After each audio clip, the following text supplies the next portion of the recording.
নমস্কাৰ জীৱনৰ ৰং চেনেলটিৰ নতুন এটি ভিডিঅ'লৈ সকলোকে স্বাগতম জনাইছোঁ। আজিৰ এই ভিডিঅ'টিত মই হাঁচি গছৰ গুটিৰ পৰা কেনেদৰে হাঁচি পুলি উৎপাদন কৰিব পাৰি সেই বিষয়ে কিছু তথ্য আপোনালোকক জনাবলৈ চেষ্টা কৰিম।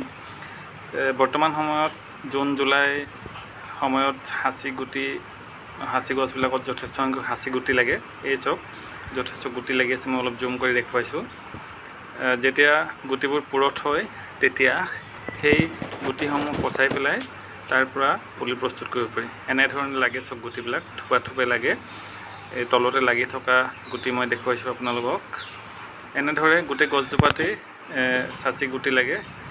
যেতিয়া গুটিবোৰ প্ৰথম লাগে পুৰঠ নোহোৱা সময়ত তেতিয়া অলপ ৰংটো কেনেকৈ দেখুৱাম চাওক। এয়া কেঁচা যেতিয়া হৈ থাকে তেতিয়া বগা বগা ৰঙৰ হৈ থাকে। এই গুটিটো পুৰঠ হোৱা নাই। এই গুটিটো আপোনালোকক মাত্ৰ দেখুৱাবৰ কাৰণে মই ছিঙিছোঁ। এইটো যদি সিঁচা হয় তেতিয়াহ'লে ইয়াৰ পৰা পুলি নগজিব।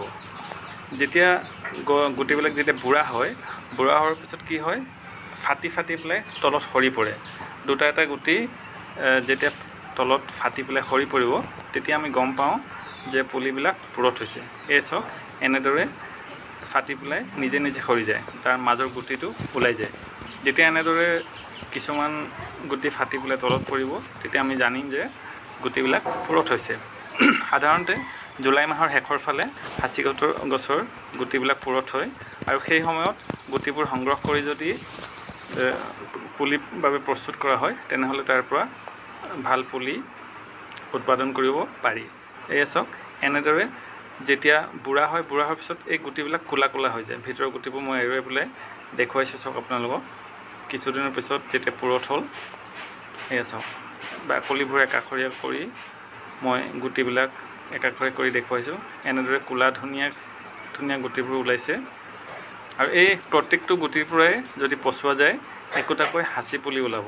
এইবোৰ মাটিটো সিঁচি দিব পাৰি বা নাৰ্চাৰীবিলাকত কি কৰে, সৰু সৰু পলিথিনৰ পেকেটত ধুনীয়াকৈ পচন সাৰ মিলাই মাটি সোমোৱাই তাৰপৰা প্ৰত্যেকটো পলিথিনতে একোটাকৈ গুটি সোমোৱাই দিয়ে আৰু প্ৰত্যেকটো গুটিৰ পৰা একোটা সুন্দৰ সুঠাম পুলি উৎপাদন হয়। এই গুটিখিনিৰ পৰা 400-500 পুলি প্ৰস্তুত কৰিব পৰা যাব। আৰু ক'ৰবাত যদি হাঁচি গছ নাই তেনেহ'লে এনেকৈ গুটি সংগ্ৰহ কৰি যদি লৈ যায় তেতিয়াও নথকা জেগাতো হাঁচি গছ উৎপাদন কৰি ৰুব পাৰিব। আমাৰ ঘৰৰ গছৰ পৰা কিছুমান গুটি সংগ্ৰহ কৰি মই এই ভিডিঅ'টো প্ৰস্তুত কৰিছোঁ। আৰু পুৰঠ গছৰ পৰা যদি গুটি লোৱা হয়, মানে প্ৰাপ্তবয়স্ক গছৰ পৰা যদি গুটি লোৱা হয় তেনেহ'লে পুলিবিলাক সুস্থ হ'বলৈ এজোপা মই গছ দেখুৱাম। এজোপা প্ৰাপ্তবয়স্ক গছ, 12 পৰা 15 বছৰৰ ভিতৰত ইয়াৰ বয়স হৈছে। মানে 10 বছৰৰ ওপৰৰ গছৰ যদি গুটি লয় তেনেহ'লে তাৰ পৰা ভাল পুলি উৎপাদন কৰিব পৰা যাব। আৰু সেই পুলিবোৰৰ পৰা যিবোৰ গছ হ'ব সেই গছবোৰ স্বাস্থ্যৱান হ'ব আৰু ভৱিষ্যতে তাত বেছি মাল হোৱাৰ সম্ভাৱনা থাকিব। এজোপা পুৰঠ গছ আপোনালোকক দেখুৱাইছোঁ। আৰু চাওক এই যোৱা বছৰ যে গুটি সৰিছিলে, সৰাৰ পিছত নিজে নিজে কিছুমান পুলি ওলাই আছে। এইটো হাঁচি পুলি, যিবিলাক মই হাতেৰে চুই গৈছোঁ প্ৰত্যেকটোৱে হাঁচি পুলি। হাবিৰ মাজত নিজে নিজে গজিছে এইবিলাক। আমি যেতিয়া পচাবলৈ সময় নাপাওঁ তেতিয়া এনেকুৱা ধৰণৰ যেতিয়া আৰু অলপ ডাঙৰ হ'ব, 1.5 ফুট 2 ফুটমান ডাঙৰ হোৱাৰ পিছত এইবিলাকে উঘালি বাৰীত বিভিন্ন ঠাইত আকৌ ৰুওঁ নতুনকৈ। কিন্তু এনেকুৱা হ'লে আধা মৰে আধা বাচে, অসুবিধা হয়।